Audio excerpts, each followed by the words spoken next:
আমরা দাঁড়িয়ে আছি আবারও সিরিয়াল। এখানে কিন্তু দুবার সিরিয়াল দিতে হয়। একটা হচ্ছে প্রথম ফেজে আসার জন্য একদম বেসমেন্ট থেকে একবার, বেশ সময় লাগে।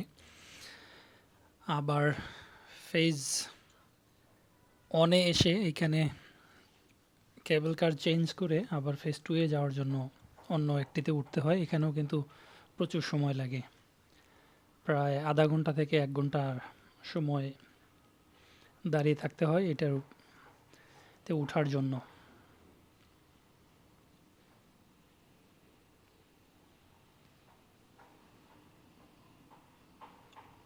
ইন দ্য মিন টাইম আমরা আশেপাশটা দেখে নিচ্ছি। এখান থেকে এদিক সেদিক তাকিয়ে ভারতীয় বন্ধু আমার, এদের সাথেই আসলেই মজা করে ভ্রমণ করতেছি পুরো কাশ্মীর।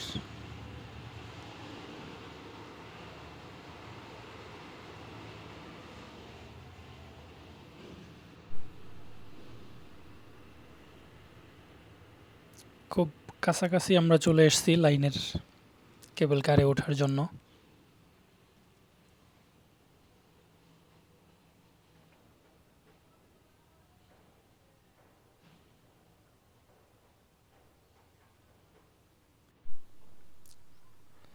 সময় বেঁধে এই ভিড় কিন্তু আরও বেশি হয়ে থাকে।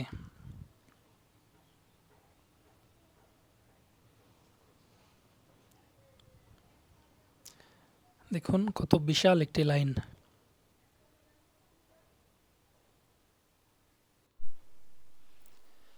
ফাইনালি আমাদের সিরিয়াল চলে এসেছে, আমরা উঠে বসতেছি কারের মধ্যে।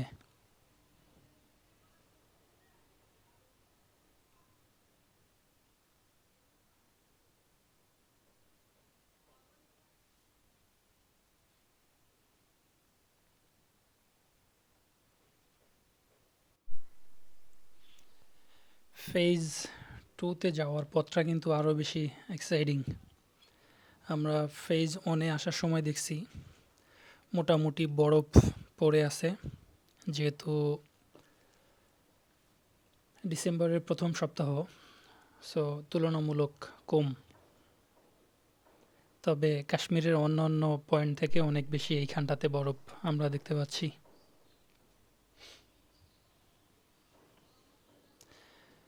তেজদীপ্ত সূর্য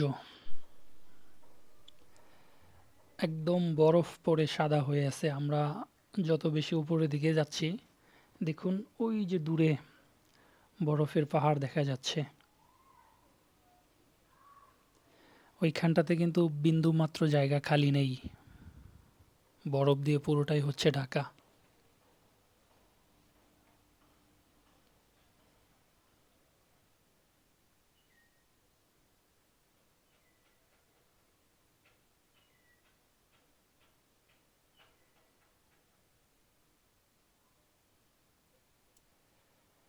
দেখতে স্লো মনে হলেও আসলে কিন্তু বাস্তবিক পক্ষে বেশ স্পিডি এই কেবল কারগুলো, বেশ স্পিড।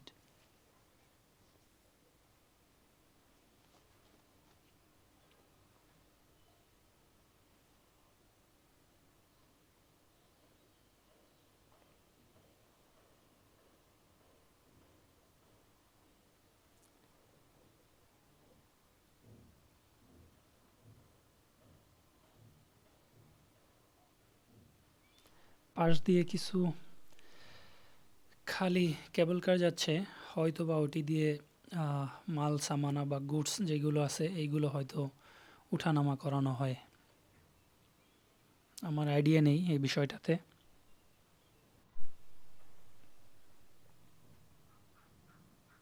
আমরা অলমোস্ট সেকেন্ড ফেজে চলে আসছি।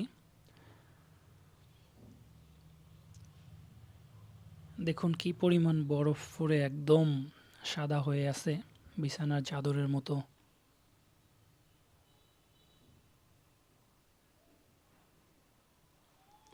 সবুজ তৃণভূমি একদম ঢেকে আছে বরফের চাদরে।